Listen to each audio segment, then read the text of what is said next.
Alright जी। सो मैंने आपको जैसे बोला ऑफ द लाइन कि ये वाला मॉड्यूल प्योरली ऑप्शनल है जिसमें हम डिप्लॉयमेंट करेंगे ऑटोमेटिक डिप्लॉयमेंट। ऑटोमेटिक डिप्लॉयमेंट का मतलब ये होता है कि मैंने एक दफ़ा जैसे मैंने देखिए हमारी 3 ऐप्स हैं, एक एडमिन है, एक बैकएंड है और एक क्लाइंट है। और प्रॉबेबली अच्छा ये जो नोड मॉड्यूल्स है ना रूट में, ये हमने गलती से इंस्टॉलेशन करके यहाँ पे कर दी थी। ये एक्स्ट्रा फाइल्स हैं, हमें नहीं चाहिए, इनको मैं डिलीट कर देता हूँ। गलती से मतलब हमने कोई पैकेज क्लाइंट के अंदर करना था तो हमने रूट फोल्डर में कर दिया, तो इसकी वजह से उसने नोड मॉड्यूल का एक्स्ट्रा फोल्डर क्रिएट कर लिया। So we don't need that. हमारे पास सिर्फ ये चीज़ होनी चाहिए, ठीक है। सो हमारे पास एक बैकएंड की एप्लीकेशन है, सॉरी एडमिन की एप्लीकेशन है, कंप्लीट अलग से फ्रंट एंड एप्लीकेशन है। एक क्लाइंट की एप्लीकेशन है और एक बैकएंड की एप्लीकेशन है। नॉर्मली एक कॉन्सेप्ट होता है जिसे हम माइक्रो सर्विसेज बोलते हैं। कभी अगर माइक्रो सर्विसेज का नाम सुने ना तो उसका भी यही मतलब है कि आप एक अपनी पूरी ह्यूज एप्लीकेशन को छोटी छोटी एप्लीकेशन में सेपरेट कर दें, हर एप्लीकेशन इंडिपेंडेंटली बिहेव करे।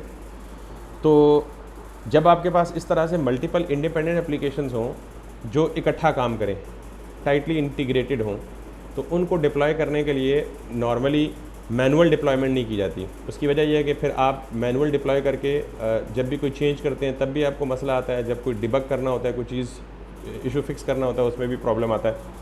तो एक कॉन्सेप्ट होता है जिसे हम बोलते हैं CI/CD, continuous deployment continuous integration.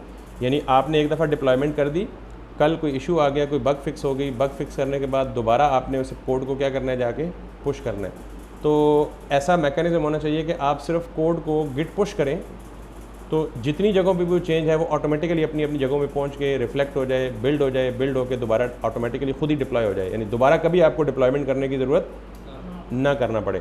तो इसको हम बोलते हैं बेसिकली ऑटोमेटिक डिप्लॉयमेंट और CI/CD इंटीग्रेशन। अभी आपने सिर्फ CI/CD इंटीग्रेशन का नाम सुना है और अभी तक इसे नाम तक ही महदूद रखना है। जब ये प्रोसेस कंप्लीट होगा तो फिर आपको मैं दोबारा से बताऊंगा कि CI/CD इंटीग्रेशन का क्या मतलब है।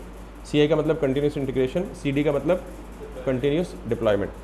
तो अब मुझे सबसे पहले ये काम करना है। अच्छा, एक एस्पेक्ट तो ये है कि हमें ऑटोमेटिक डिप्लॉयमेंट करनी है। ऑटोमेटिक डिप्लॉयमेंट के लिए ना आपको एक दो टूल्स चाहिए।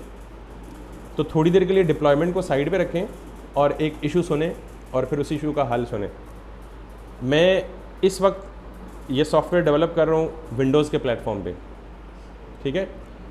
हंजला यूज़ कर रहे हैं लिनक्स और आप यूज़ कर रहे हैं मैक, ठीक है। और आप भी लिनक्स और आप भी लिनक्स, यानी सारे हम डिफरेंट ऑपरेटिंग सिस्टम्स यूज़ कर रहे हैं। मैंने प्रोजेक्ट बनाया हुआ है विंडोज़ पे और मैंने नोड का वर्जन यूज़ किया हुआ है 20 पॉइंट समथिंग, ठीक है। आप इस वक्त नोड का करंट वर्जन चल रहा है 24 समथिंग, ठीक है। मैंने प्रोजेक्ट बिल्ड किया हुआ है 20 पॉइंट समथिंग। तो मैं नोड का वर्जन कौन सा चला रहा हूँ, 20। ये अपने लिनक्स पे, इनका ऑपरेटिंग सिस्टम भी डिफरेंट है, इनका नोड का वर्जन भी डिफरेंट है। तो ये मैं अपना प्रोजेक्ट्स आप सबको देता हूँ कि आप अपने अपने प्लेटफॉर्म्स पे रन करें, अपने अपने ऑपरेटिंग सिस्टम पे रन करें, ठीक है। तो क्या मसला होगा या क्या हो सकता है, इनके सिस्टम में नोड 24 इंस्टॉल्ड है। अब हो सकता है कि नोड की कुछ लाइब्रेरीज़ या कुछ फाइल्स या कुछ मॉड्यूल्स जो नोड 20 में कंपैटिबल थे, नोड 24 में कंपैटिबल ही नहीं होंगे। तो इसका मतलब है कि एग्जैक्ट प्रोजेक्ट जो मेरे सिस्टम पे काम कर रहा है इनके सिस्टम पे काम नहीं करेगा। वो कहेंगे सर मैंने तो सारा कुछ ठीक किया है, मैंने npm इंस्टॉल हर एक में जाके अलग अलग किया है, सब कुछ सारा कुछ सेटअप ओके किया है, जैसे आपने बताया वैसे ही किया है, मेरा नहीं चल रहा। और ये बड़े प्रोजेक्ट्स में अक्सर ये काम होता है। नोड में कोई एक प्रोजेक्ट बनाया हुआ 2017 में और आप उस प्रोजेक्ट की अपडेट या डिबगिंग या इन्हेंसमेंट कर रहे हैं 2025 में, 7-8 साल बाद। तो उस वक्त जो नोड का वर्जन था वो क्या था, कुछ और था। आज का नोड का वर्जन कुछ और है। Got it. तो ये क्या इशू हो रहा है। अच्छा, फिर आप चला रहे हैं मैक पे और आपने नोड का वर्जन कोई और किया हुआ है, ठीक है। तो आपके सिस्टम पे भी नहीं चलेगा, क्रैश होगा। तो इसका मतलब ये हुआ कि ये मिस मैच है between the versions of Node.js। अभी मैं Node.js एक एग्जांपल दे रहा हूँ, बीच में कई लाइब्रेरीज इंस्टॉल की हुई हैं, उन तमाम लाइब्रेरीज़ में के साथ ये काम हो सकता है।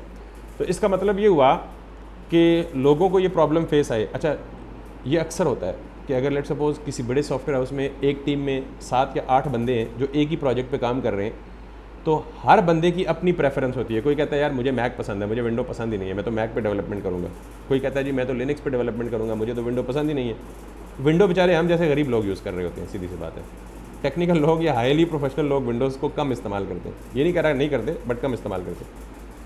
तो एक प्रॉब्लम आपने देखा है या ऑब्ज़र्व किया है या फील किया है कि mismatch of the versions and incompatibilities, और इसके अलावा बहुत सारी कॉम्प्लेक्सिटीज़ आ सकती हैं।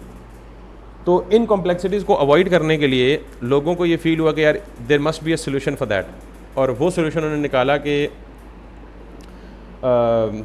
हम एक काम करते हैं कि हम अपने सॉफ्टवेयर एप्लीकेशन, अभी जो सॉफ्टवेयर एप्लीकेशन है वो किस पर डिपेंड करती है? विंडोज़ के एनवायरनमेंट पे डिपेंड करती है। किस पे डिपेंड करती है? Windows environment. और विंडोज़ के ऊपर क्या इंस्टॉल करते हैं हम? Node.js। और Node.js पे क्या रन करते हैं हम? अपनी एप्लीकेशन। तो उन्होंने कहा कि क्यों ना ऐसा करें कि हम अपनी एप्लीकेशन को डेवलप और रन करने के लिए ऑपरेटिंग सिस्टम पे डिपेंड ही करना छोड़ दें, ऑपरेटिंग सिस्टम पे डिपेंड करना ही छोड़ दें। अभी ज़रा देखिएगा, माइट भी आपको थोड़ा सा थ्योरी मुश्किल लगे, लेकिन थोड़ा सा जहन खोल के समझेंगे तो मुश्किल बिल्कुल भी नहीं है। लेकिन अभी तक मसला क्यों आ रहा है? जैसे मैंने कहा जी कि एक बंदे के पास है विंडोज़, एक बंदे के पास है मैक, और एक बंदे के पास है लिनक्स ऑपरेटिंग सिस्टम, ठीक है। अब मैंने जो Node.js की एप्लीकेशन Node.js बेस्ड एप्लीकेशन चलानी है, अपनी ई कॉमर्स की एप्लीकेशन, उसके लिए क्या होगा? विंडोज़ के ऊपर मैं एक और लेयर इंस्टॉल करूँगा, क्या? Node.js। तो मैंने क्या किया, विंडोज़ के ऊपर एक छोटा सा सॉफ्टवेयर इंस्टॉल किया विच इज़ Node.js। आप लिनक्स यूज़ कर रहे हैं तो आपने लिनक्स के ऊपर क्या इंस्टॉल किया? Node.js। ये मैक यूज़ कर रहे हैं तो उन्होंने मैक.js पे ऊपर क्या इंस्टॉल किया? Node.js। इसका मतलब ये हुआ कि दैट्स ऑल फाइन, लेकिन Node.js के वर्जन्स की इनकम्पैटिबिलिटी और मिसमैच। अच्छा, इसके ऊपर हमने अपनी ई कॉमर्स की ऐप चलानी है। ई कॉमर्स की ऐप का कोड तो सेम है, चाहे आप विंडोज़ पे चला रहे हैं चाहे लिनक्स पे। तो ये बेसिकली मेरी एप्लीकेशन है ई कॉमर्स की, ये जो सर्कल में शो हो रही है, और ये तीनों ऑपरेटिंग सिस्टम्स पे चलनी है। अब प्रॉब्लम ये होना है कि यहाँ से मैंने कोड लिखा विंडोज़ पे, जब मैंने इधर शिफ्ट किया इधर प्रॉब्लम हो सकता है, या इधर शिफ्ट किया तो इधर प्रॉब्लम हो सकता है। शिफ्ट करने का क्या मतलब है? आप विंडोज़ पे डेवलप कर रहे हैं ना, जब लाइव सर्वर पे होस्ट करेंगे तो लाइव सर्वर कौन क्या होते हैं? विंडो बेस्ड नहीं होते, नॉर्मली लिनक्स बेस्ड होते हैं। Got it? तो इसलिए वहाँ पे ये इनकम्पैटिबिलिटीज़ या मिसमैच का प्रॉब्लम हो सकता है डिप्लॉयमेंट के लिए। तो इसका जो बेहतरीन हल ढूंढा गया ना, वो ये कि यार आप ना अपनी एप्लीकेशन को चलाने के लिए ऑपरेटिंग सिस्टम पर डिपेंड करना ही छोड़ दो। ऑपरेटिंग सिस्टम पर, यानी मसला किस वजह से? ऑपरेटिंग सिस्टम की वजह से। तो आप इस ऑपरेटिंग सिस्टम पे डिपेंड ना करो, इस पे भी डिपेंड ना करो, इस पे भी डिपेंड ना करो। तो क्या करो, एक टूल इंस्टॉल कर लो। वो tool as an operating system ही काम करता है, तकरीबन ऑपरेटिंग सिस्टम के तौर पर ही काम करता है, लेकिन वो ऐसा टूल है कि यानी मेरे रूट या होस्ट ऑपरेटिंग सिस्टम के ऊपर एक लेयर बना देता है। होस्ट ऑपरेटिंग सिस्टम कौन सा होता है? जो मेरे सिस्टम में इंस्टॉल होता है। अभी मेरे इस सिस्टम में होस्ट ऑपरेटिंग सिस्टम कौन सा है? विंडोज़ है। अगर आपके सिस्टम में प्राइमरी ऑपरेटिंग सिस्टम लिनक्स है तो होस्ट ऑपरेटिंग सिस्टम कौन सा होगा? लिनक्स होगा। और अगर आप मैक यूज़ कर रहे हैं तो आपका होस्ट ऑपरेटिंग सिस्टम कौन सा होगा? मैक होगा। क्लियर है? तो उन्होंने कहा यार एक काम करो कि आप अपनी एप्लीकेशन को रन करने के लिए ऑपरेटिंग सिस्टम पे डिपेंड करना छोड़ दो, बल्कि आप एक टूल इंस्टॉल कर लो और उस टूल के ऊपर आप Node.js इंस्टॉल करके अपनी ऐप रन कर लो।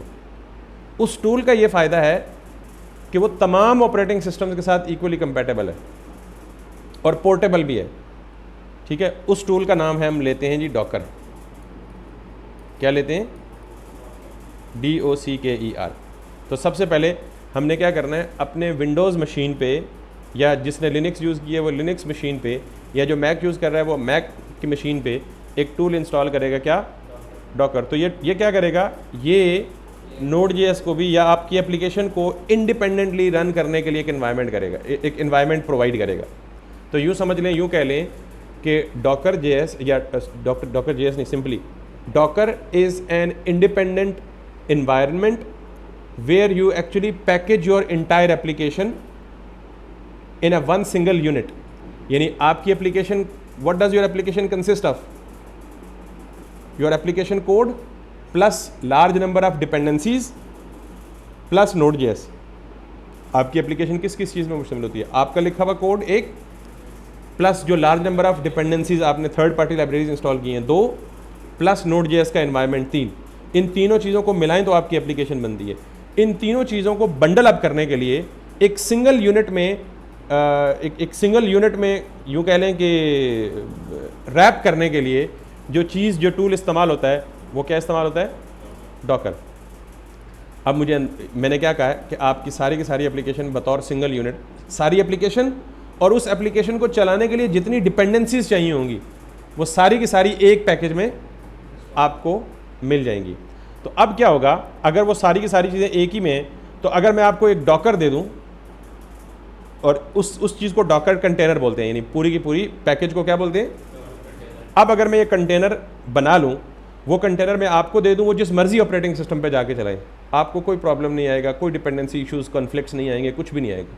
तो मैं वही डॉकर कंटेनर आपको दूं, आप लिनक्स पे चलाएं चलेगा, आपको दूं आप मैक पे चलाएं चलेगा, मैं विंडोज़ पे चलाऊं चलेगा, विंडोज़ के किसी और वर्जन किसी और फ्लेवर पे चलाएं चलेगा।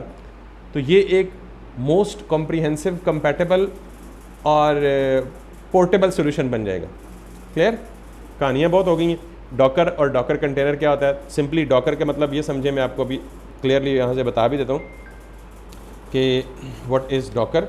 सबसे पहले आपको, चूँकि प्राइमरी चीज़ हम जो डिप्लॉयमेंट के लिए यूज़ करेंगे वो डॉकर ही होगा, सो आप जाके सिंपली डॉकर लिखें और डॉकर लिखने के बाद एक तो इसे ओपन करें और दूसरा यहाँ पे देख लें डॉकर क्या है। Docker provides the ability to package and run application in a loosely isolated environment called a container. Loosely isolated environment यानी आपका कोड या एप्लीकेशन चलने के लिए स्ट्रिक्टली किसी एनवायरनमेंट पे डिपेंड नहीं करेगा। एनवायरनमेंट का मतलब किसी एक ऑपरेटिंग सिस्टम पे, मखसूस किसी विंडो पे डिपेंड। आप उसे एक ऐसा पैकेज बना लें कि उस पैकेज को जिधर मर्जी जाके इंस्टॉल करें, इजीली हो जाएगा। ठीक है। So Docker provides an ability to package and run. Package का मतलब क्या है? मैंने आपको क्या कहा है, आपकी application consist of libraries, dependencies, Node.js, इन सारी चीज़ों को एक ही जगह बंडल अप कर दें और उस बंडल को जहाँ मर्जी मूव करें। उस बंडल को क्या बोलते हैं हम? कंटेनर बोलते हैं। तो पैकेज बोलते हैं, मतलब उस पैकेज का ऑफिशियल नेम कंटेनर है। ठीक है। तो अब आप सिंपली क्या करें, सबसे पहले आपको क्या करना है, डॉकर पे आएँ और आपने simply download Docker for desktop. ठीक है। अच्छा, मैं बार बार ये बता रहा हूँ कि आप डॉकर इंस्टॉल करेंगे जिस भी ऑपरेटिंग सिस्टम पे है। मैं अभी इधर हूँ, डाउनलोड फॉर AMD। तो जब आप, ये डॉकर सिर्फ वो पैकेज बनाने के लिए इस्तेमाल होता है। जब वो पैकेज बन जाएगा तो हम डॉकर को कहीं मूव नहीं करेंगे, हम किसको मूव करेंगे?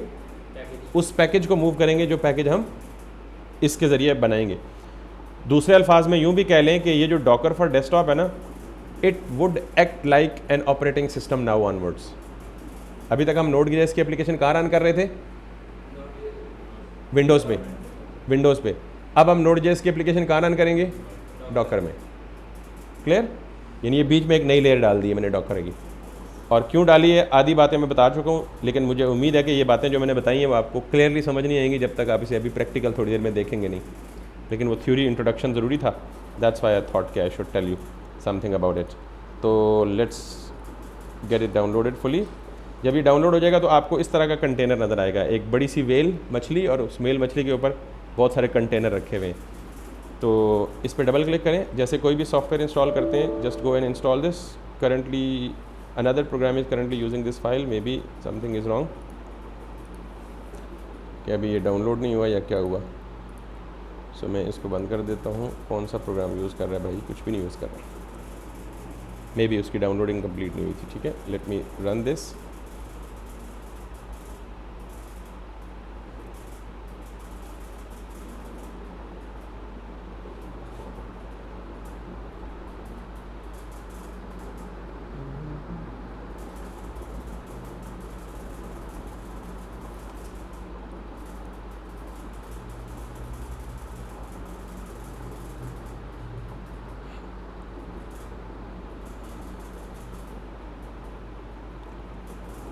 जो भी इसके डिफ़ॉल्ट ऑप्शन हैं, ये कह रहा है विंडो, ये WSL का मतलब होता है विंडोज़ सब सिस्टम फॉर लिनक्स।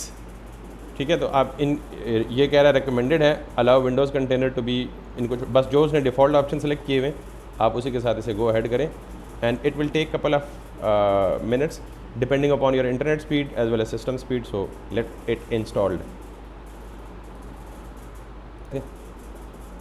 तो वंस इंस्टॉल्ड तो ये आपको मैसेज देगा इंस्टॉलेशन सक्सीडेड, और कह रहा है कि you must restart Windows to complete the installation. ठीक है। सो क्लोज एंड रीस्टार्ट करने से पहले मैं रिकॉर्डिंग ऑफ कर दूं ताकि हमारी जितनी रिकॉर्डिंग यहाँ तक हो चुकी है इससे आगे हम कंटिन्यू करें और फिर रीस्टार्टिंग के बाद हम दोबारा से रिकॉर्डिंग स्टार्ट कर लेंगे। ठीक है। So let's go that.